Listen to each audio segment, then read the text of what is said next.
Allahu Akbar, Allahu Akbar.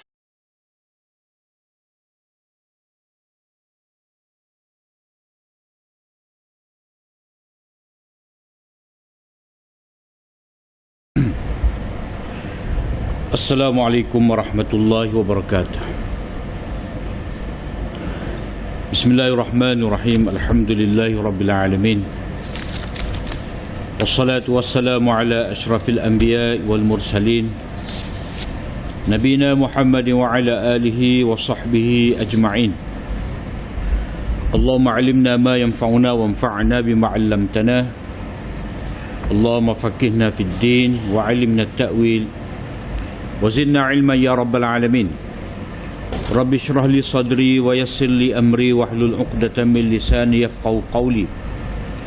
Subhanaka la ilma lana illa ma 'allamtana innaka antal alimul hakim wa la haula wa la quwwata illa billah. Alhamdulillah, syukur kita pada Allah SWT dengan limpah rahmatnya. Malam ni kita sambung lagi bab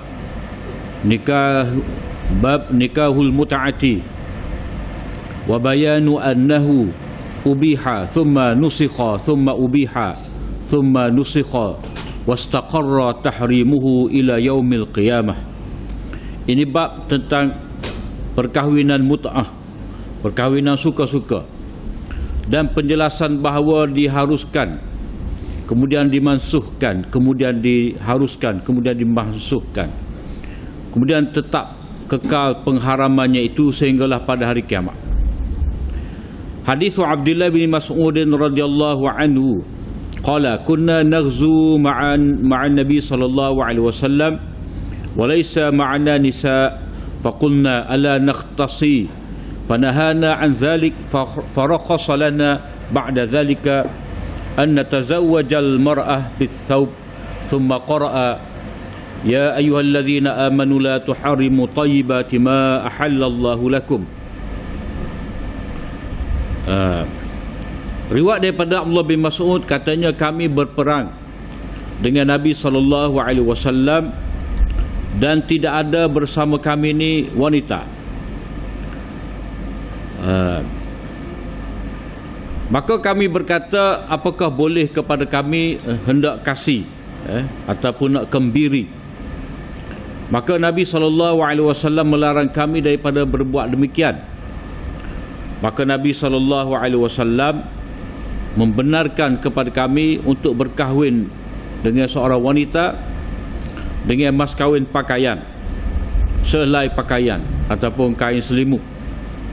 Kemudian Nabi SAW ataupun kemudian Ibnu Mas'ud membaca, ya ayyuhallazina amanu la tuharrimu tayyibati ma ahallallahu lakum wa la ta'tadu. Wahai orang-orang yang beriman, janganlah kamu mengharamkan perkara-perkara baik yang Allah Ta'ala halalkan kepada kamu, dan janganlah kamu melampaui batas. Ini bab tentang perkahwinan mut'ah. Bab tentang perkahwinan mut'ah ni, apakah yang dikatakan sebagai perkahwinan mut'ah? Iaitu bila seorang lelaki itu dia bersetuju, dia bersepakat dengan seorang wanita untuk berkahwin, untuk berkahwin, yakni untuk menikmati antara satu sama lain, untuk berseronok dengan wanita tadi sehingga satu tempoh yang diketahui, mana sehingga pada satu tempoh yang dipersetujui dan dengan bayaran mahar yang dipersetujui. Itu mana nikah mut'ah. Jadi apa yang tersebut dalam hadis ni, dia cerita sejarah lah, sejarah dahulu. Yang ni berlaku perubahan hukum daripada hukum yang longgar kepada hukum yang keras. Ada juga kadang-kadang dalam hukum tu daripada hukum yang keras kepada hukum yang ringan. Jadi dia ada dua keadaan. Kalau kita ambil contoh, hukum yang mula-mula keras bertukar kepada hukum yang ringan, Itu masalah membunuh anjing, membunuh anjing hitam. Dulu Nabi SAW memerintahkan supaya dibunuh al-kalb al-aqur, mana anjing yang backing, kekoh orang. Cara kena kekoh orang. Anjing hitam pula tu tengok takut. Jadi ada arahan untuk dibunuh anjing tu. Mereka mula-mula bunuh anjing tu semua. Mana ada anjing situ hendaklah dibunuh. Sebab banyak sangat. Sebab zaman ketika Nabi SAW tiba di Madinah pada ketika tu, pokok Yahudi ramai perok anjing. Jadi orang-orang Arab, orang Madinah terpengaruh. Jadi pakat perok anjing juga, banyak sangat.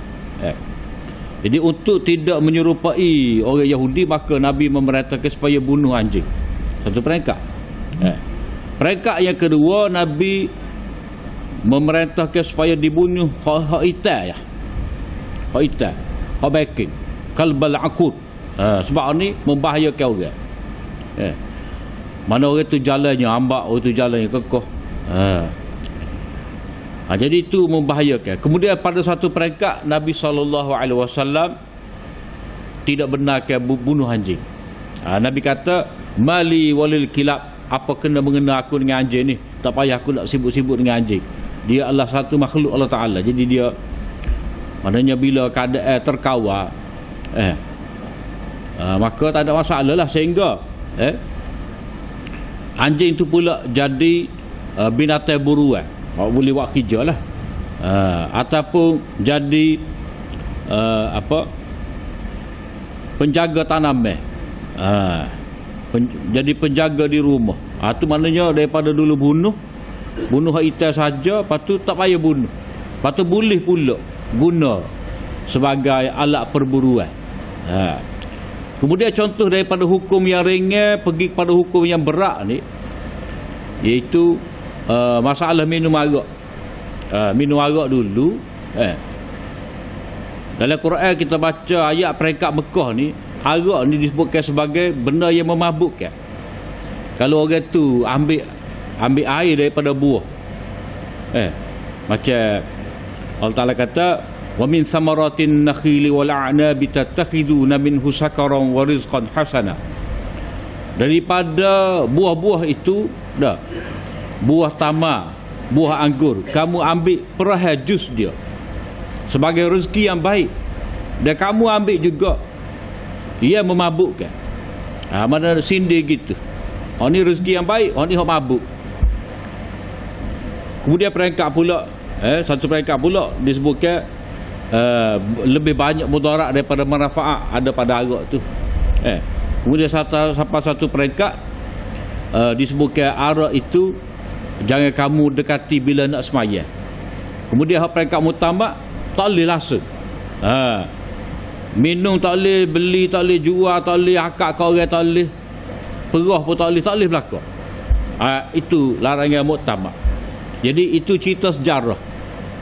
Jadi nak beritahu pada kita bahawa masyarakat jahiliah ni yang terkenal dengan kejahilan mereka, kebengisan, kejahatan, segala macam kekejian, kejahatan ni nak ubah tu berperingkat-peringkat. Maka sebab itulah nikah muta'ah ni. Jadi kalau kita tengok tarikh tadi, seorang lelaki dan perempuan berpakat untuk berkahwin dalam satu tempoh masa, bayar dengan bayaran tertentu. Jadi bila cukup masa tadi, pisahlah. Jadi nikah lagu tu panggil nikah tak ada tanggungjawab, suka-suka. Nama lagi muta'ah, suka-suka, berseronok.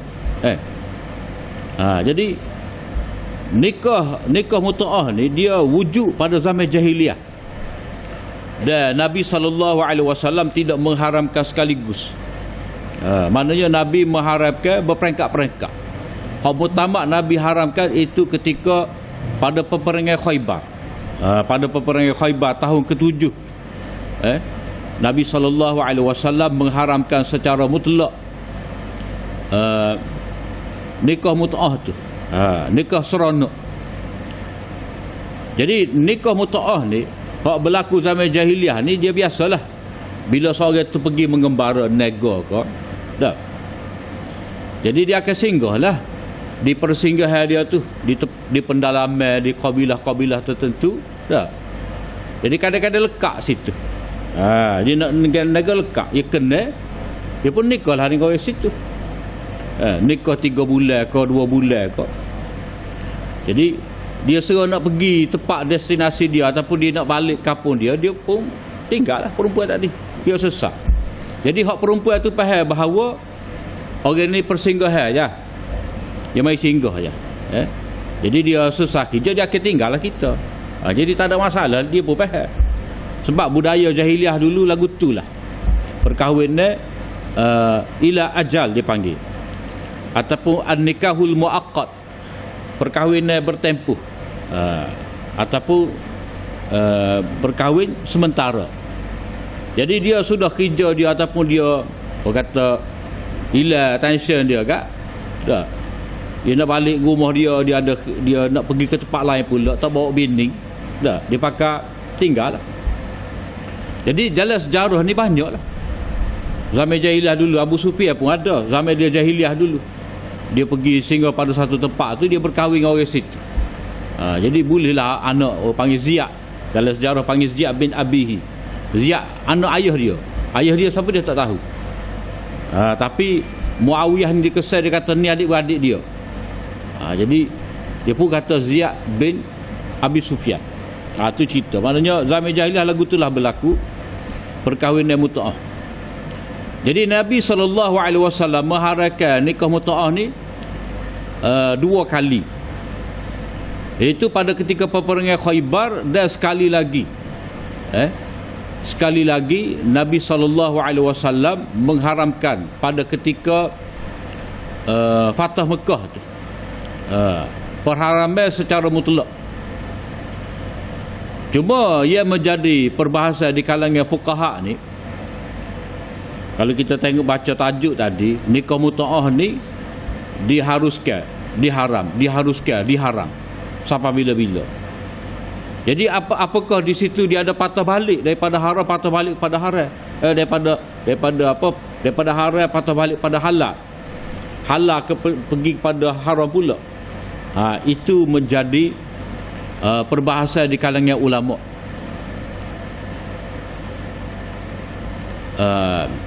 Ini dia kira sebagai masalah komunikasi lah. Jadi maksud Nabi mengharamkan, ulama yang kata Nabi mengharamkan 2 kali ni, maksud dia pengistiharan itu berlaku pertama sekali ketika di Khaybar tahun ke-7. Kemudian diistihar sekali lagi pada tahun ke-8 ketika Fatah Mekah. Cuma orang yang tidak tahu berlaku pengharaman tahun ke-7, dia anggap dalam tempoh tersebut halal. Halal maknanya dia dianggap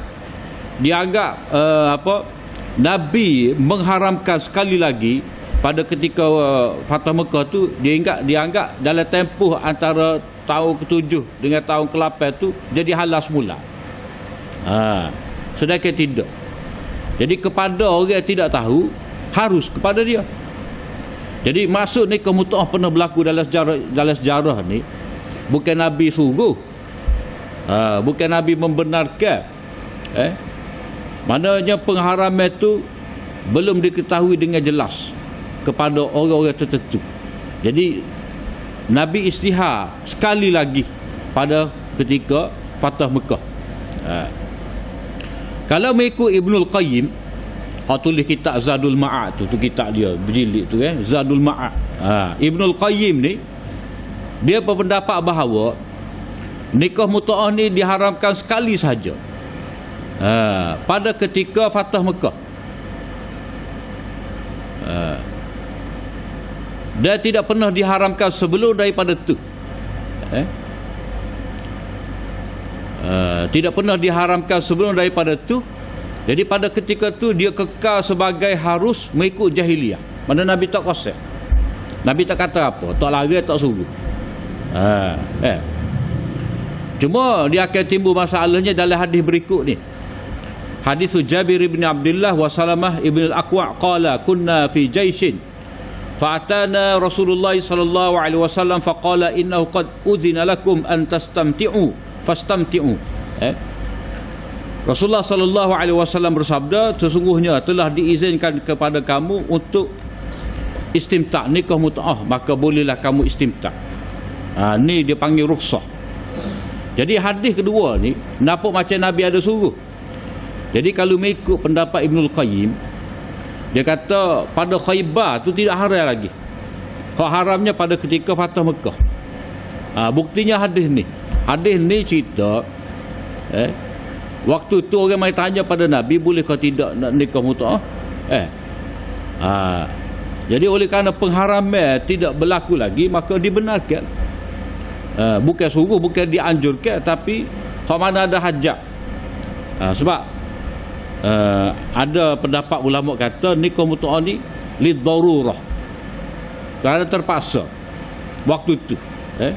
Waktu tu sebab orang Islam pun dia pergi mengembara jauh, tak bawa bini, tak bawa hamba dia, jadi dia ada hajat. Lepas tu perjalanan tu berbulan-bulan. Jadi bila berbulan-bulan ni Kak, maklumlah. Yang mari sakit kepala lah, mari macam-macam. Jadi perlu nak menyelesaikan masalah dia ni.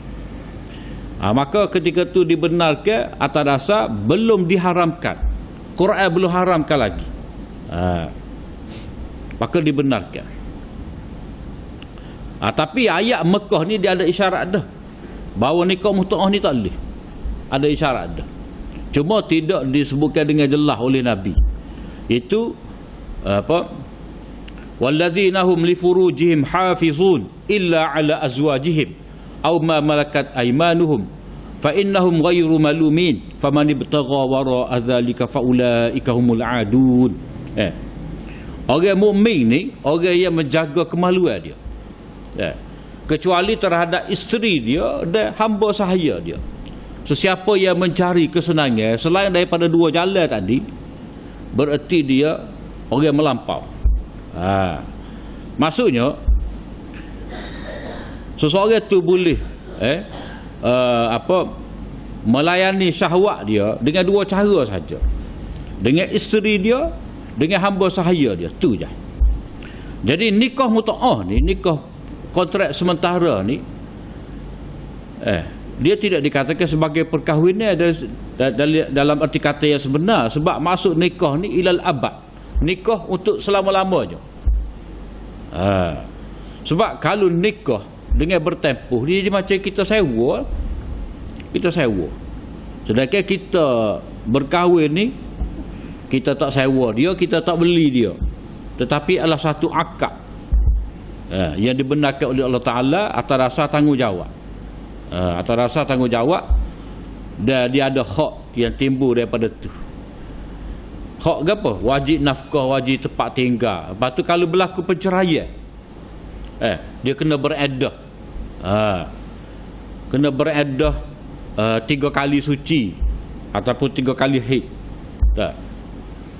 Lepas tu, lepas daripada perceraian tu, dia ada banyak lah benda-benda yang berbangkit.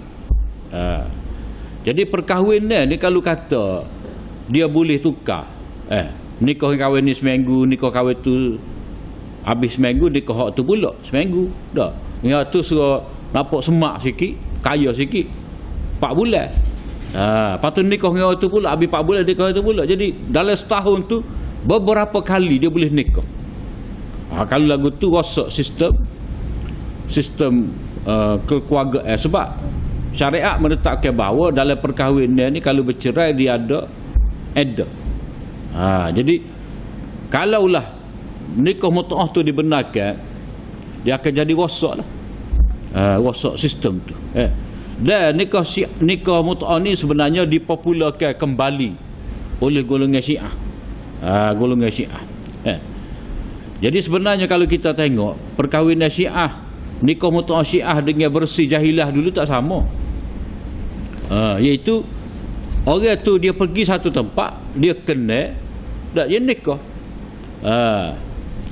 Dia ada kain selimut. Dalam riwayat kata, aku ni ada kain selimut, aku kenal kau perempuan tu, aku tawar kain selimut ke dia, dia setuju. Nikah lah 3 bulan. ataupun berapa lama, berapa ketika, lepas tu cerai. Lagu tu.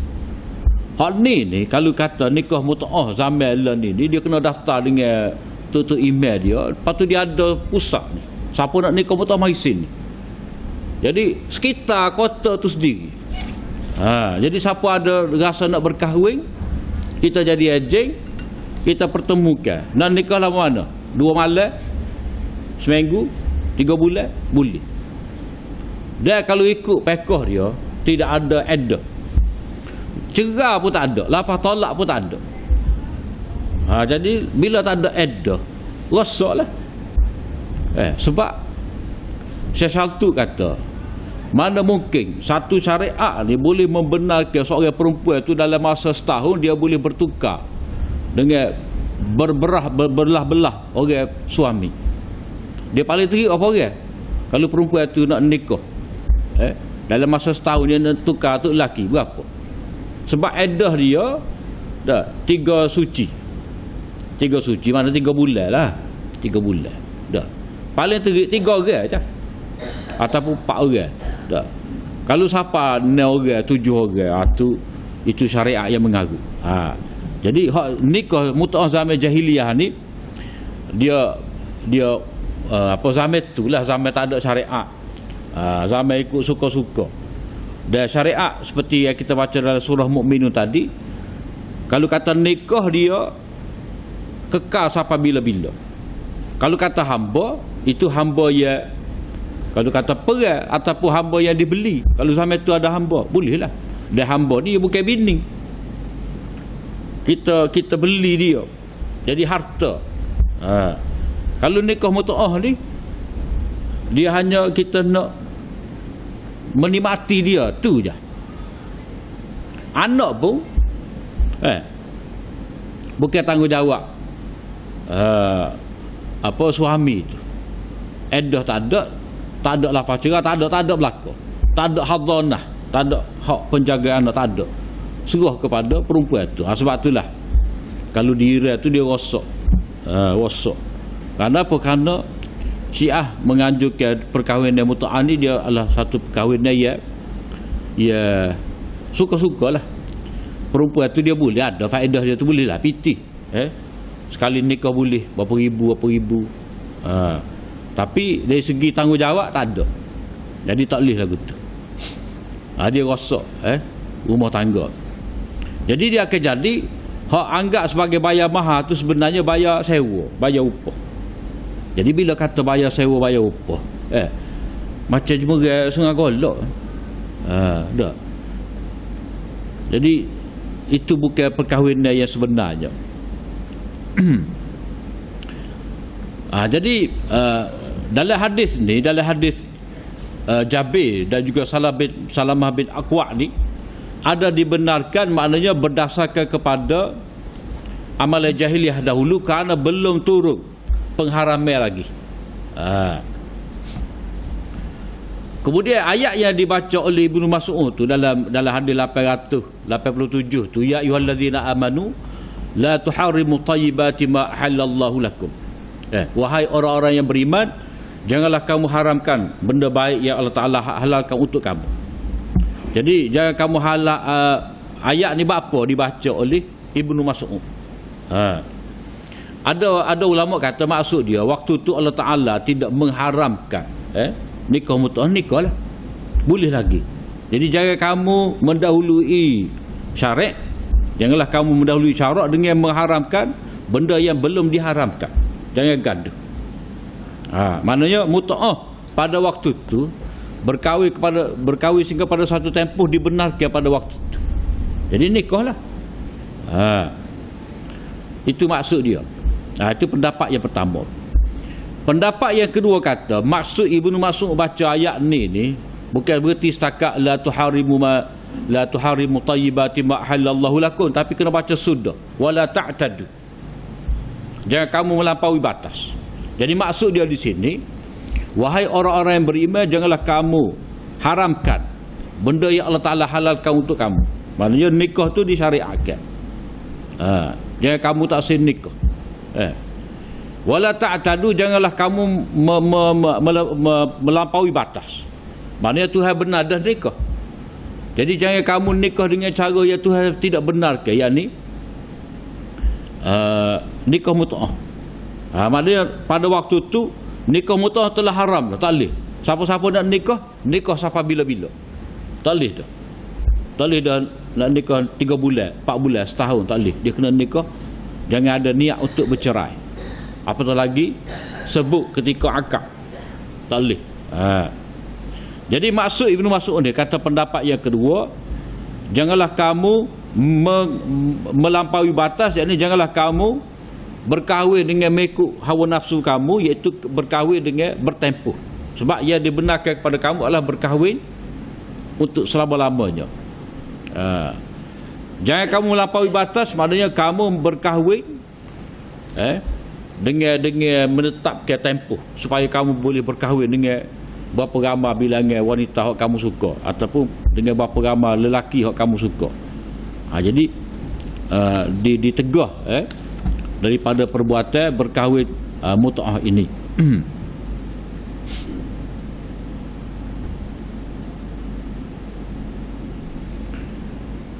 Ada juga ulama kata hadis-hadis berkenaan dengan Nabi SAW mengharamkan nikah mut'ah di Khaybar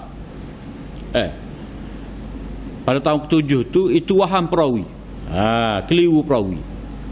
Jadi kata dia ni, seperti Ibnu Qayyim tadi, hak mutamaknya nikah mut'ah tu diharamkan pada tahun ke-8 ketika Hudaybiyah. Hak sebenarnya hak dikatakan pengharaman mut'ah itu pada tahun peperangan Khaybar tahun ke-7, itu dia ada keliru. Sebab pada waktu tu ada benda lain sebenarnya yang diharamkan oleh Nabi, iaitu Nabi SAW mengharamkan keldai. Keldai waktu tu. Jadi perawi ni dia gabung sekali antara pengharaman keldai dan pengharaman nikah mut'ah. Sedangkan waktu tu nikah mut'ah belum lagi diharamkan. Cuma dia kekal sebagai amal jahiliyah, amalan jahiliyah yang belum diharamkan oleh Nabi. Jadi ikut masing-masing lah. Jadi kalau kata orang waktu peperangan Khaybar tu mari tanya pada Nabi, boleh ke tak saya nak nikah mut'ah? Jadi kalau kata riwayat tu, kalau ada riwayat membenarkan, itu dengan arti Nabi benarkan atas dasar benda tu belum haram. Dia macam arak lah. Arak tahun berapa baru haram secara mutlak. Jadi sebelum pada tu orang minum arak. Ada minum arak, tetapi Nabi tidak suruh pun minum. Kalau Nabi larang pun, larang tu dari segi benda lain, bukan larang tu benda haram. Tidak, sebab belum tiba lagi waktu pengharaman secara mutlak. Kan ada kita sebut tadi pengharaman secara berperingkat. Maknanya kalau orang tu nak semaya, jangan minum arak, takut semaya mabuk. Macam ada riwayat daripada Sayyidina Ali kan, baca lakum dinukum waladin, tak sudah kerana semaya keadaan mabuk. Jadi nikah mut'ah lagu tu juga. Kalau mengikut Ibnu Qayyim, pengharaman itu dia berlaku pada tahun ke-8. Riwayat yang menyebut pengharaman berlaku pada tahun ke-7 itu keliru dengan pengharaman himar ahliyah, himar kampung. Tapi kalau himar hutan, Himalaya ni boleh. Himalaya ni apa? Keldai liar tu maksud dia zebra lah. Zebra boleh makan. Dia zebra dengan hema ni, dia kalau kita tak pandai pada belah dia, serupa je. Dah. Kita tengok kepala dia dengan body dia tu, serupa je. Cuma kahwin ni semakin dia belah. Kalau hema kampung ni dia tak ada belah. Kemudian suara dia tu, suara hema kan, dia tarik tu bunyi dah, huduh. Dia lepas, lagilah huduh bunyi. Inna ankaral aswat la sautul hamir. Jadi Nabi SAW mengharamkan hema kapur ni kerana tak sesuai dengan orang mukmin untuk makan. Sebab sifat dia. Dia sifat dia tu bukan sebagai makanan, tambah pula sifat dia tu bunyi dia. Dia selalu dikaitkan hema ni bodoh. Jadi tak wajar lah dijadikan makanan. Sebab kalau nak dijadikan makanan ni unta, lembu, kambing, patu. Bagai diternak. Hema ni tidak.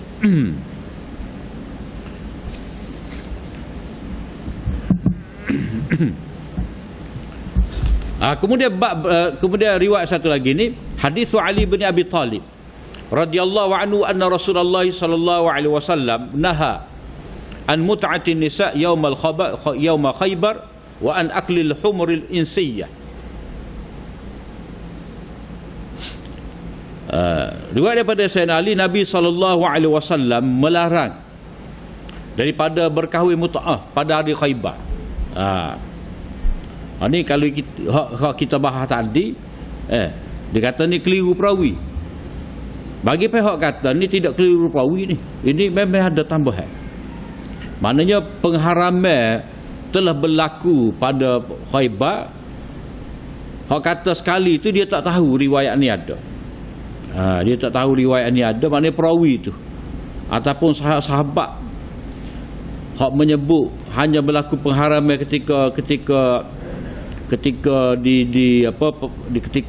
Fatah Mekah tu dia tak tahu Nabi pernah mengharamkan ketika di Khaybar. Dan diharamkan daripada makan hema kampung. Tak boleh. Tidak sesuai kepada orang beriman nak makan hema kampung.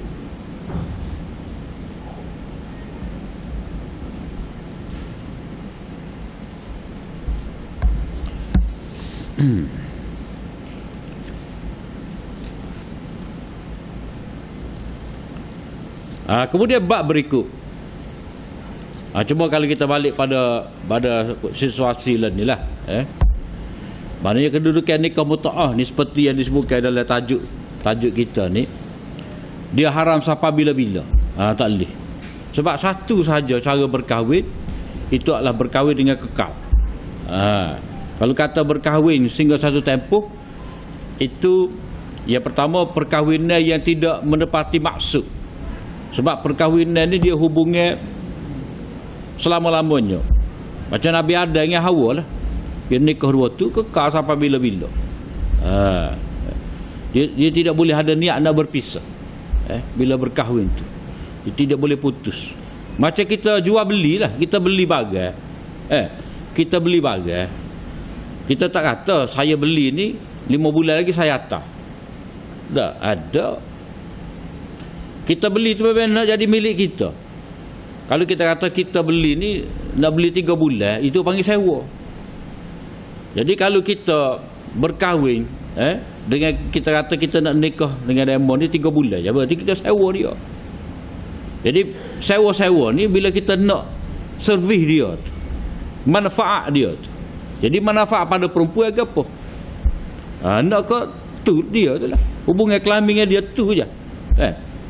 Sedangkan perkahwinan yang diajar oleh syarak dengan perempuan ni, dia bukan sekadar hubungan tu, tapi banyak perkara lagi. Tempat kita berkongsi senang, susah, gembira. Tempat kita menzahirkan saya pada dia. Jadi saya pada bini dia tak boleh ada hak. Kita nikah 10 tahun ni kita sayang. Lepas ni kita nikah macam sayang, tak ada perasaan saya. Siapa dia boleh terima lagu tu? Dia kena kekal. Wa ja'ala bainakum mawaddatan wa rahmah. Itu maksud dia. Wa min ayatihi an khalaqalakum min anfusikum azwajan litaskunu ilaiha wa ja'ala bainakum mawaddatan wa rahmah. Di antara tanda-tanda kudrat kekuasaan Allah Ta'ala ni, hikmah dia menjadikan untuk kamu pasangan kamu tu daripada jenis kamu juga. Tidak jenis bunia, tak, jenis manusia juga.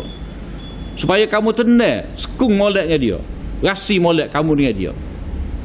Jadi walaupun berbeza jantina, memang lagu tu dah nak sekung tu. Kalau lelaki sama lelaki, skru dengan skru, tak boleh, dia kena skru dengan nak. Jadi Allah Ta'ala jadikan wa ja'ala bainakum mawaddatan wa rahmah. Ada mawaddah, yakni mawaddah kasih sayang antara suami isteri. Jadi hak ni dia tak boleh ada hak masuk. Warahmah, yang ni saya kepada anak. Kasih mawaddatan, mana kasih saya sesama kamu suami isteri. Kemudian lama tu boleh anak, kasih saya tadi tertumpah pada anak. Warahmah. Jadi seperti mana kita saya kepada anak kita ni tak ada hak masa dia, maka lebih-lebih lagi lah kepada bini tak ada hak dia.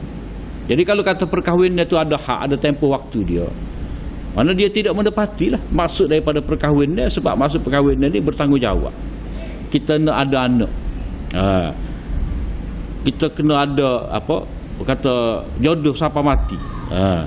Cerah tu cerah mati. Lepas tu kalau berlaku perceraian masa hidup tu suku. Tapi yang betul masa akad tu dah kita akad selama-lamanya. Sebab kalau kita akad dengan bertempuh macam kita sewa barang lah.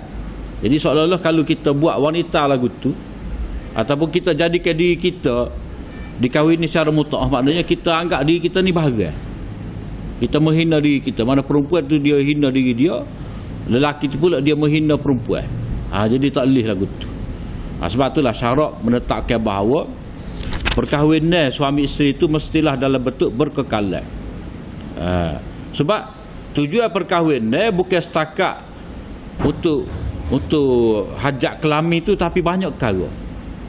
Banyak perkara lagi. Kemudian bab berikut ni tak ada. Bab perkahwinan tidak boleh seseorang itu menggabungkan antara isteri dia dengan mak saudara bini dia. Tak boleh. Dah. Maknanya nikah dengan bini, lepas tu kena kau mak dara sahabat nikah pula sekali, tak boleh. Tak boleh memadukan. Seperti mana tidak boleh memadukan adik-beradik, tak boleh juga kita nak memadukan antara anak saudara dengan mak saudara. Setakat itulah apa yang baik dari Allah SWT. Salah dan silap daripada kelemahan yang buat. Aku li qauli hadza wa astaghfirullah li wa lakum. Assalamualaikum warahmatullahi wabarakatuh.